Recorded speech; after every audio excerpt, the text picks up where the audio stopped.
हम आपको DNA news reels दिखाएंगे। इस न्यूज रील्स में आप देश दुनिया की 10 बड़ी खबरें सिर्फ 20-20 सेकंड में देख सकते हैं। भारत ने 25 अगस्त 2025 से अमेरिका भेजे जाने वाली डाक वस्तुओं की बुकिंग अस्थायी रूप से रोक दी है। यानी अब अमेरिका को कोई सामान, पैकेज या गिफ्ट नहीं भेजा जा सकता। हालांकि इस आदेश से पत्र, दस्तावेज और 100 अमेरिकी डॉलर तक के उपहारों को मुक्त रखा गया है। भारत से अमेरिका भेजे जाने वाले वस्तुओं पर 50% टैरिफ के बाद भारत ने यह फैसला लिया है। यूपी पुलिस ने आजमगढ़ में 1 लाख रुपए के नामी बदमाश शंकर कनौजिया को एनकाउंटर में ढेर कर दिया। 1999 में अपराध की दुनिया में कदम रखने वाले शंकर कनौजिया पर हत्या और लूट जैसे 9 गंभीर मुकदमे दर्ज थे। शंकर ने 2011 में लूट के दौरान एक शख्स का गला काट दिया था। इसके बाद 2024 में भी उसने ऐसे ही एक वारदात को अंजाम दिया। भारी बारिश की वजह से जयपुर के ऐतिहासिक आमेर किले की 200 फीट लंबी दीवार गिर गई।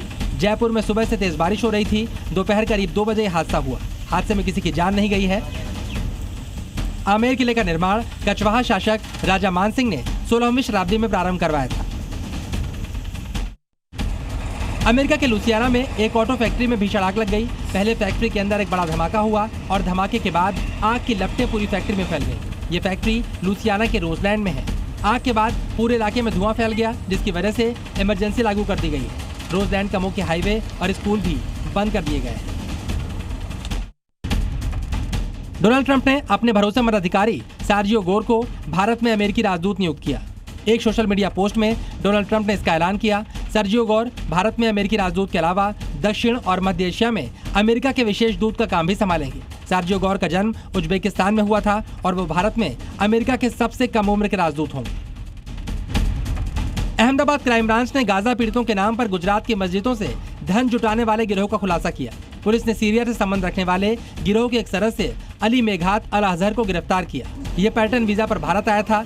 अल अजहर के 3 साथी फिलहाल फरार चल रहे हैं। पूछताछ के दौरान अल अजहर ने बताया इस पैसे का इस्तेमाल वो ऐशो आराम की जिंदगी के लिए कर रहा था। संयुक्त राष्ट्र ने आधिकारिक तौर पर गाजा में अकाल की घोषणा की। ये पश्चिम एशिया में पहला अकाल। संयुक्त राष्ट्र ने कहा कि अकाल को पूरी तरह से रोका जा सकता था। संयुक्त राष्ट्र के मुताबिक इजराइल द्वारा व्यवस्थित अवरोध के कारण फिलिस्तीनी क्षेत्र में भोजन नहीं पहुंच सका। वहीं इजराइल के विदेश मंत्रालय ने तुरंत पलटवार करते हुए कहा कि गाजा में कोई अकाल नहीं है।